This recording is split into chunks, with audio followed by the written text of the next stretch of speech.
Olá a todos, sejam muito bem-vindos ao primeiro Congresso Internacional Online de Inclusão e Reabilitação da Pessoa com Deficiência Visual. Meu nome é Camila Gandini, eu sou colaboradora do Portal da Deficiência Visual, que é quem está organizando este evento. E também sou psicoterapeuta do Portal da Deficiência Visual. Hoje nós estamos aqui para conversar um pouco sobre o outro lado da inclusão. Os traumas emocionais deixados por uma inclusão despreparada. Para começar, vamos trazer algumas informações que não são científicas, não são numeradas, mas são de conhecimento comum. A grande maioria das pessoas com deficiência visual abandonam a escola muito cedo. A grande maioria tem a formação básica, que é o fundamental, e alguns poucos chegam ao ensino médio. Por que isso acontece? A grande realidade é que o nosso modelo atual de inclusão, que é absolutamente irresponsável, onde se coloca o aluno na sala de aula, se matricula ele na escola, mas não se dá a estrutura para que ele esteja inserido nesse meio com a igualdade de oportunidades, para que ele possa receber o conteúdo da mesma forma que os colegas e a avaliação dele seja justa em relação àquilo que ele está recebendo. E esse sistema ele vai causando ao longo dos anos uma frustração e uma desmotivação em relação ao ensino, em relação ao estudo e em relação à escola e aos meios sociais. Com o passar do tempo, essa criança é inserida desta forma, sem uma estrutura, sem uma preparação, sem um sistema que funcione para que ela esteja realmente aprendendo e realmente absorvendo tudo aquilo que está sendo oferecido de conteúdo, ela começa a ser excluída dentro daquele meio pelo fato de ser diferente. Os trabalhos dela sempre são diferentes, as provas sempre são ou na sala de recursos ou em outras datas, bem depois dos colegas, tudo para ele começa a ser diferente. A avaliação acaba sendo diferenciada e ele está sendo avaliado por um conteúdo que ele não recebeu da mesma forma que os colegas receberam. E daqui a pouco ele começa a reprovar em disciplina, ele começa a não ter um bom desempenho em alguns conteúdos, e essa frustração, esse descontentamento, vai aumentando com o passar do tempo. E na primeira oportunidade que essa pessoa tiver, na primeira oportunidade que ela tiver de decidir que ela não quer mais ir para a escola, ela não vai mais voltar para a escola. Ela vai abandonar os estudos, e isso geralmente acontece mais ou menos no final do ensino fundamental, e alguns poucos ainda acabam seguindo até o ensino médio. Quando nós chegamos no ensino superior, nós encontramos uma realidade também muito complicada. Primeiro, são muito poucos cegos que chegam ao ensino superior por conta de já terem podido vencer todas essas barreiras. Aqueles que tiveram um emocional suficientemente forte para não desistir e continuar querendo estudar, mesmo tendo passado por todas as barreiras estruturais e atitudinais até então, encontram novas barreiras.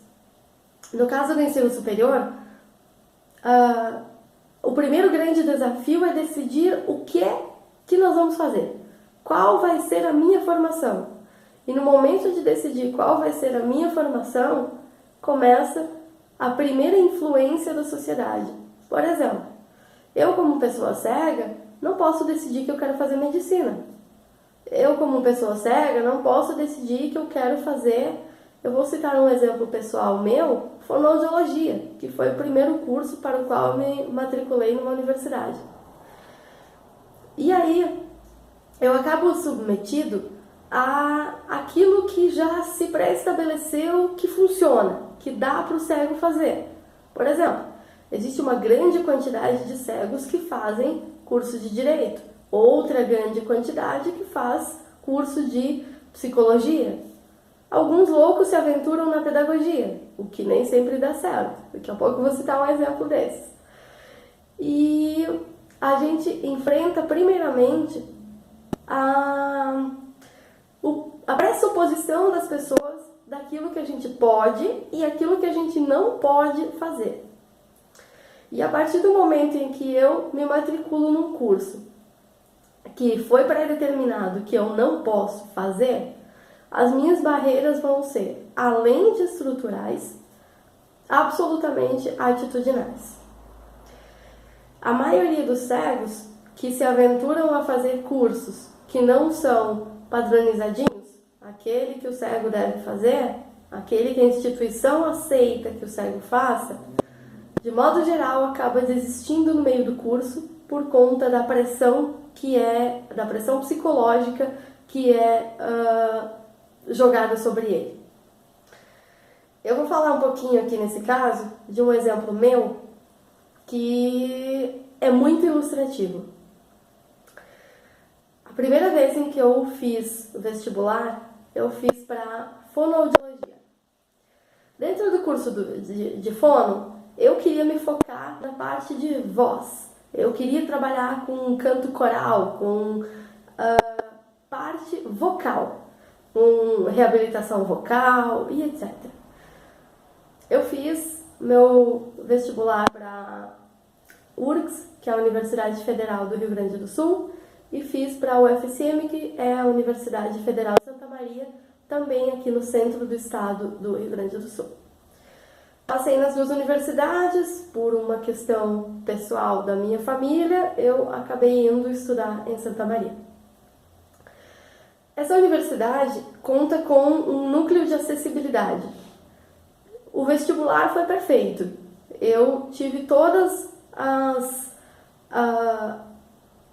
o assessoramento para fazer vestibular, fiz com prova em braille, com ledor, com todo o apoio, com um sistema de cotas para pessoa com deficiência, enfim, uma coisa linda, que me fez pensar que aquilo seria maravilhoso. No primeiro dia do meu curso, entretanto, no momento em que eu fui me matricular nas disciplinas que eu ia cursar naquele semestre, quando eu encontrei a minha coordenadora, eu acabei descobrindo que a coisa não seria como eu imaginei que fosse. Ela, como uma opinião pessoal, decidiu que eu não poderia estar ali fazendo um curso da área da saúde. É um absurdo que se permita pessoas com deficiência fazendo cursos na área da saúde.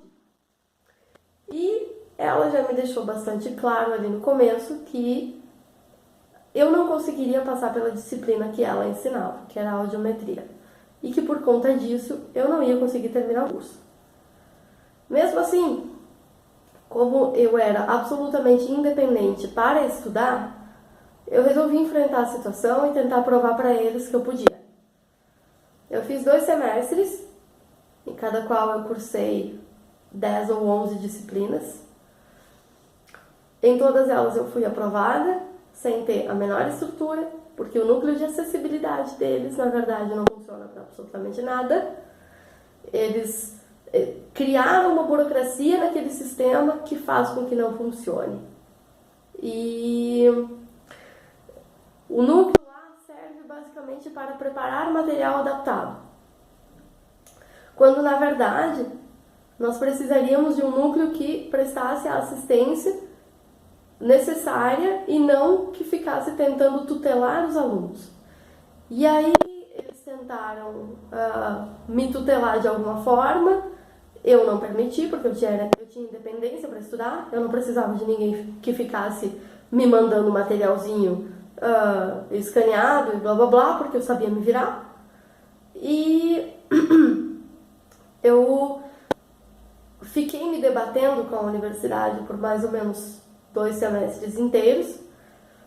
Eu era uma das melhores alunas, tinha notas com médias em 9, 9,5 e nunca precisei de ajuda de ninguém, nunca fiquei reclamando que eu queria isso, queria aquilo lá, me virava sozinha e mesmo assim não foi suficiente. A mente deles já tinha decidido que eu não podia fazer aquilo. E eu acabei passando por um monte de situações muito complexas e muito complicadas para mim, emocionalmente falando, porque, por exemplo, eles começaram a querer me convencer de que eu deveria estar fazendo jornalismo, que eu tinha que fazer o vestibular novamente ou pedir transferência de curso para ir para o jornalismo. Porque como eu falava muito, como eu tinha uma dicção muito boa, como isso, como aquilo, eu tinha que fazer jornalismo. Muito bem, eles queriam se livrar de mim, né? Basicamente. E eu acabei desistindo da Universidade de Santa Maria por conta disso. Porque eu me dei conta de que não adiantaria eu ser a melhor aluna, não adiantaria eu demonstrar que eu era a melhor profissional do mundo, porque isso não ia ser suficiente para eles, eles iam me barrar em algum ponto e eu ia ter perdido muitos anos da minha vida tentando fazer um curso que eu não ia conseguir terminar. Final da história, eu desisti. E isso é o que acontece com a grande maioria dos universitários com deficiência visual. Um outro exemplo foi um amigo meu conhecido que também estudava na Universidade Federal de Santa Maria e achava, por exemplo, que eu estava reclamando demais, que eu era uma exagerada, que no curso dele as coisas não eram assim e que blá, blá, blá. Tempo depois, eu já tinha abandonado a universidade, ele veio me contar que estava indo embora porque resolveram que ele não poderia se formar no curso dele porque numa única disciplina ele não conseguia atingir uma nota tão excelente quanto eles queriam. Não era nem que ele não conseguisse, perceba a diferença, não era que ele não conseguisse, ele conseguia. Ele só não conseguia do jeito que eles queriam, ou seja, eles inventaram um jeito de tirar a pessoa do curso. Basicamente isso. E aí, é aquela situação. Eu é que era fresca, né? Eu é que não sabia lidar com a situação, eu é que estava me debatendo com uma coisa que não existia. E aí depois aconteceu com ele. Muitas pessoas, nesse ponto, acabam desistindo e não voltam nunca mais. No meu caso, como no meu ensino fundamental e no meu ensino médio, eu tive experiências educacionais maravilhosas, eu não me abalei por aquilo, porque eu sabia que aquilo não era a regra. E continuei. Troquei de universidade e, por incrível que pareça, na minha segunda universidade, em que eu curso fisioterapia, eu nunca tive nenhum tipo de problema. Por quê? Nesse caso, a coordenadora decidiu que eu posso. E ela tratou de mandar essa decisão de cima para baixo, né? Se eu decido que ela pode, é porque ela pode. E eu nunca tive nenhum problema. É uma coisa muito interessante como cada ambiente tem uma espécie de inconsciente coletivo. As pessoas meio que concordam todo mundo umas com as outras acerca de certas coisas. E um desses exemplos é exatamente isso. Lá naquele curso, naquele núcleo, naquele grupo da UFSM, o raciocínio era de que eu não poderia estar ali. Aqui na universidade que eu estou estudando hoje, neste curso, nessa situação, neste momento, existe um consenso geral de que eu sou realmente, talvez, a melhor futura profissional ali dentro, porque eu tenho meus sentidos mais destacados no sentido de tato e audição e percepção de algumas coisas que as pessoas que enxergam não têm tanto e que é muito necessário para quem vai fazer uma avaliação de um paciente, por exemplo, através do toque. Vou citar aqui um exemplo de anatomia palpatória, que é uma técnica que a gente usa para fazer avaliação, para descobrir, para criar um diagnóstico e que é totalmente palpatória. E, obviamente, a gente acaba tendo alguma vantagem nisso, né? Enfim, a barreira atitudinal, ela muitas vezes passa por cima da questão estrutural, porque muitas vezes o aluno está preparado, ele não está lhe pedindo nada, e mesmo assim as pessoas resolveram que ele não pode. Imaginem quando o aluno não estiver totalmente preparado para isso, como que a situação não fica. Se eu não fosse capaz de dominar toda aquela situação de estudar sem nenhum tipo de estrutura, eu jamais teria feito aqueles 2 semestres que eu consegui fazer de fonoaudiologia. Eu jamais teria conseguido atingir as médias naquela época, porque eu não tinha absolutamente nada de apoio, eu não tinha absolutamente nada de material. E naquela situação, naquele local, naquele ambiente coletivo, nem mesmo os colegas iam com a minha cara. Então, nem com eles eu não podia contar. Enfim, uma outra situação tão grave quanto é o exemplo dos alunos que conseguem concluir o ensino superior, mas eles sofreram tanto durante todo esse período da vida, durante todo o fundamental, durante todo o médio, durante todo o ensino superior. Ele foi tão mastigado com essas ideias de que ele não pode, de que ele não deve, de que ele não isso, ele não aquilo, que ele até se forma, ele até tem um diploma, que é um diploma totalmente teórico, né? E que ele nunca vai levar para a prática. Ou seja, são pessoas que se formam, que têm um nível superior, mas que nunca foram para o mercado de trabalho, porque eles já estão convencidos de que eles não são capazes de lidar com a competição, com a concorrência, com a situação de pressão que ele passou a vida toda. Só que enquanto ele esteve na pressão da escola, a meta dele era atingir a média. E a gente sabe que aluno sempre dá um jeitinho de atingir a média, né? Mas quando eu for para o mercado de trabalho, não é assim. Eu tenho que ser o melhor, eu tenho que ser o diferencial.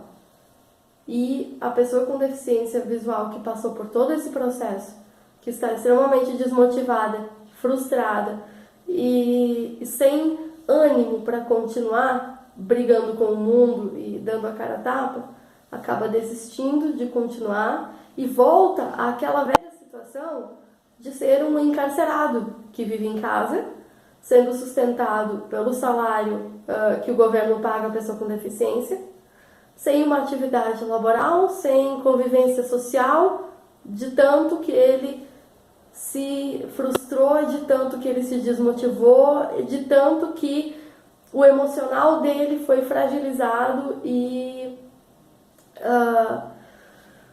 destruído, até mesmo falando, pelo sistema, por tudo que ele passou durante a vida. É fato que a gente chegar no ensino superior e ser selecionado pelo nível de pressão é também uma forma de nós escolhermos as pessoas mais capazes de lidar com situações difíceis que elas vão precisar resolver como pessoa, como profissional. Mas a situação da pessoa com deficiência visual é um pouco diferente, porque ela não se sente pressionada dentro das mesmas condições que os colegas. Ela recebe a mesma carga de pressão, a mesma carga de exigência, só que sem receber a mesma qualidade de conteúdo, por exemplo. E isso é o que vai desesperando e desestruturando também a pessoa. O que a gente pode fazer com isso? Bom, estar preparado para chegar ao ensino superior é um dos primeiros pontos. Nós não podemos esperar que o sistema resolva por nós. Nós precisamos estar preparados. E a gente também precisa saber até que ponto é dever meu e a partir de onde que é obrigação da instituição. Eu preciso ser independente para estudar? Sim. Eu não posso depender que todo mundo fique produzindo material para mim o tempo todo. Eu preciso conseguir me virar. Mas eu também não posso me transformar no completo e absoluto senhor da minha formação. Eu vou precisar de alguma estrutura, eu vou precisar de algum apoio da instituição. E a gente precisa conseguir identificar quem nós somos, quais as nossas limitações, do que a gente é capaz e o que a gente precisa que os outros façam por nós. Isso é extremamente importante. A partir do momento que nós conhecemos tudo isso, nós conseguimos driblar algumas situações. Nas situações em que não se pode driblar o sistema, que não se consegue esse equilíbrio entre um pouco do aluno estar pronto e um pouco do sistema colaborar, aí nos resta a justiça. Na maioria dos casos, das pessoas que acontece isso, a própria pessoa com deficiência ela está tão fragilizada que ela não tem condições emocionais de enfrentar uma nova guerra judicial para exigir os direitos dela. E a família dessas pessoas, de modo geral, não apoia porque a família não entende o que é que está se passando. A família não entende a gravidade dos fatos e também não quer se envolver em problemas judiciais por causa disso. E as pessoas entram por aquele pensamento, deixa assim, vai tentar fazer outra coisa, blá blá blá, esquece. E os crimes continuam a ser cometidos porque não há punição para eles. Esse foi o meu caso, por exemplo. Naquela fase, eu tinha meus meros 18 anos, eu não tinha condições emocionais de fazer nada, por conta própria, e a minha família não entendeu o tamanho da situação e não quis enfrentar essa situação comigo, dessa forma. Então eu acabei fazendo o que todo mundo faz. E hoje eu tô aqui para falar para vocês que não façam isso. A gente precisa conhecer os nossos direitos e a gente precisa exigir que eles sejam cumpridos. Porque enquanto a gente não pune alguns, os outros continuam imitando e cometendo os mesmos crimes e fazendo as mesmas coisas.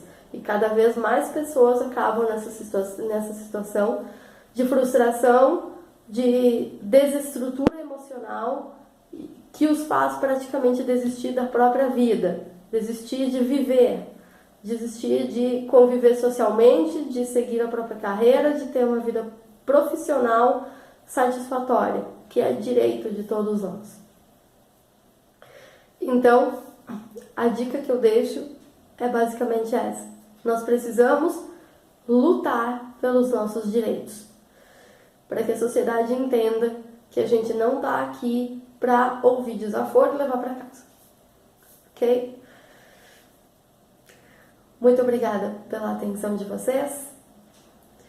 Muito obrigada por estarem participando deste congresso. Eu espero que esteja sendo uma experiência tão boa para vocês quanto foi e está sendo para nós.